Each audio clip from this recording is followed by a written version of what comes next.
Hello and welcome to another Wolftime gaming video. For any of you that have been watching along the videos recently, you'll know that I've been revisiting my successor chapter for the Space Wolves, the Red Wolves. We obviously saw the Space Wolves Combat Patrol drop a couple of weeks ago, and I of course picked that up straight away to add into the Red Wolf chapter, which of course included the Hounds of Morkai as well, which are absolutely fantastic models. This is what they're going to look like when we've actually got through the painting video, just so you don't have to skip right to the end straight away. Before we get started on the painting though, as usual, let's get that kettle on.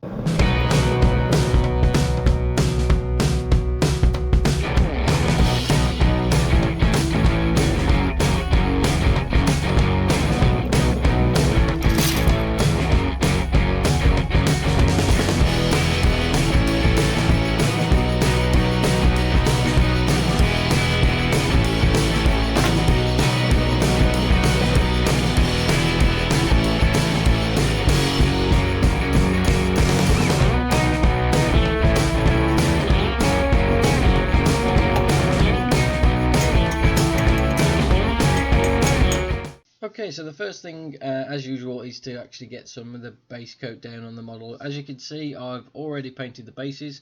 Really quick job. I just sprayed with a Chaos Black, stuck some Rhinox hide down onto the actual soil areas, and I used 3 grey paints, starting with a darker Mechanica Standard Grey, then a Dawnstone, and then a Celesta Grey, just to highlight them, just so the bases were out the way and we don't have to go into detail on that. The models, I have done a little bit of green stuff, fur around the necks. All the heads, or 4 of the heads, are actually from Wolfram models. There's some spare Wolfram ones I had from a while ago, and I've got 1 head from Gregor Fellhand from the 30k box. I had a spare head for him as well, so they've all gone into these models. The base coat I used was just the Games Workshop Spray Grey Sear, just to give it a really nice base, and that way we can use some of the contrast paints for this as well. So the first area I'm going to be working on is the eyes. Now to do that, I'm going to be taking some black paint, in this instance Corvus Black, and just drawing a line from essentially the inside of the eye, near the nose and outwards. I'm also going to be taking this opportunity just to put some paint within the mouth as well. He's got his mouth open, so it's going to look nice and dark in there. So just put a little bit of Corvus Black just inside there as well. You can see there, just works on the right eye. So essentially what you're getting is 2 black lines running from the nose outwards. Now within the centre of that is when you get a white paint and doing exactly the same thing and drawing a line, but within that black area that you've essentially painted.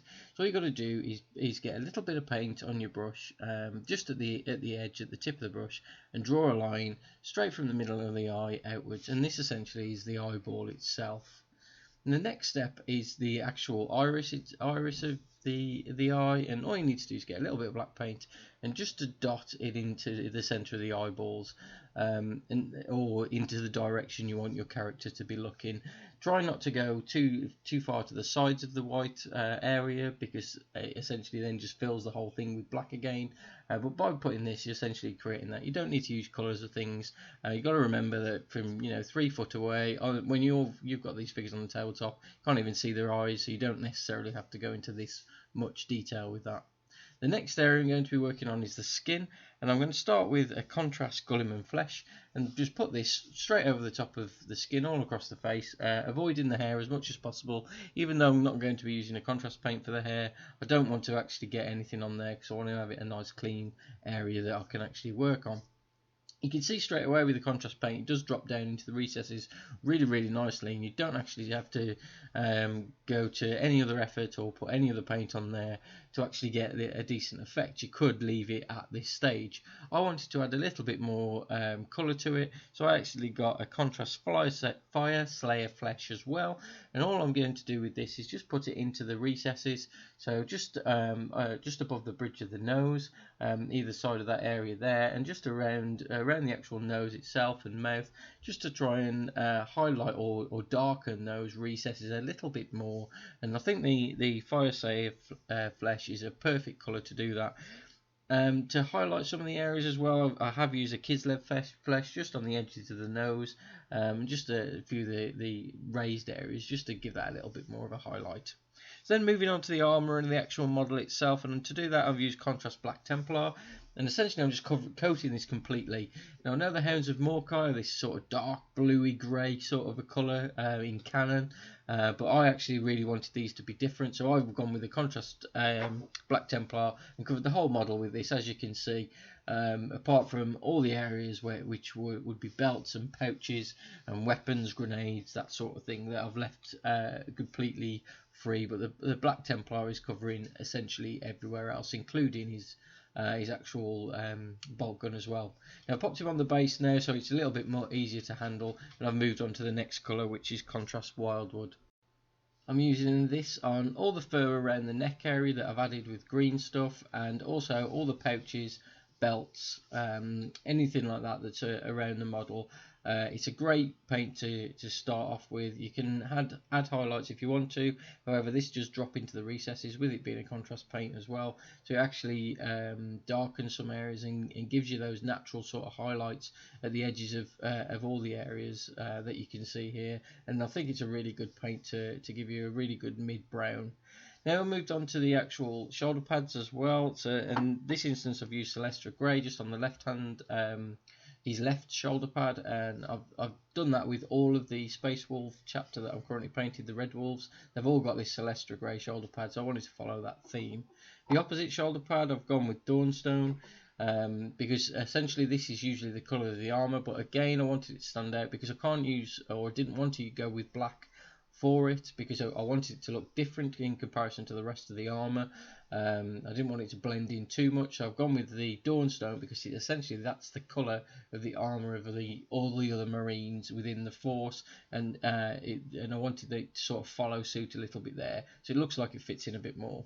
I've then taken some Xandridust, which is a great paint for these parchments, and also I'm using it on the hair as well, to give him sort of a blonde hair look. I think it's a really good paint for this. We added a little bit of null, which you've seen in a little while. As soon as we put that on there, it drops into the recesses really nicely and gives it a really good blonde effect. And it's a great paint for any of the parchment tapes and things like that you've got.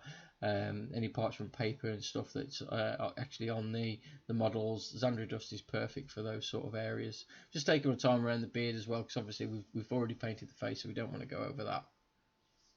I then moved on to all the gold areas around the actual model, which I've used Retributor armor, which is a base paint, and I've gone around the actual pauldron, the shoulder pad itself, exactly the same as I've done with the rest of the models in the Red Wolf chapter, and I've picked out a few little details on the weapon and also on his scabbard as well, and I've done this with the rest of the models as well within the force. Just picked out a couple of little details, and he's got like a skull on the chest with two cross swords as well. It's a really nice effect. And this sort of colour looks really good when you start to shade it a little bit. Moving on to the silver areas, I've gone with Lead Belcher, and if you've watched any of my other videos, you'll know that Lead Belcher is my go-to for any sort of silver colour, with a bit of null on the top to really make it look effective. And essentially I'm coating everything else now that's a metal on the actual figure himself. So the pistol he's got on his back, the bolt gun in his hand, the actual knife that he's pulling out of the scabbard, all those areas are painted with Lead Belcher. So he's now on to shading some of the areas of the model. And start that I've used Agrax Earthshade just on the hair and on the parchment paper as well, just on his leg, and just give it all a coating. You can see it drops into the recesses really nicely and gives you that definition to any of the areas. I've only used this colour, the Agrax Earthshade, on those two areas, and it was then on to using Null Oil, and this essentially was covering every area that I painted gold and the silver. Around the actual pauldron itself, I did let a little bit just drop just onto the lip of the actual shoulder pad as well, because I think it looks quite nice. And I've essentially covered all those silver areas, all those gold areas completely with Null Oil, because it essentially makes it all blend together really nicely and gives you that sort of natural shade that looks really effective on the tabletop. I also went into the joints within the armour as well, just where I put a little bit of silver paint, just so it blends into the armour quite nicely afterwards. I then picked out a few little details, namely the writing on the parchment paper, and you can see all I'm doing here is drawing little lines with some Corvus black and a very fine tip brush, and that's a really quick detail, but it's very effective because you can really see that on the tabletop, and it's really simple to do if you get a decent sized brush.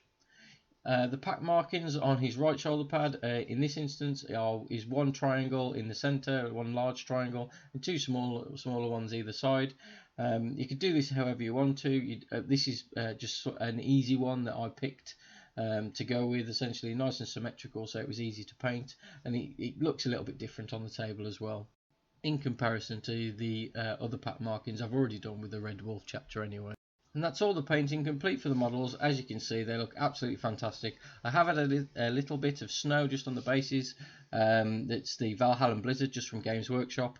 And on the left-hand pauldron, I have added a few transfers as well. As you can see here when we've zoomed in, these are the Forge World ones that you can pick up.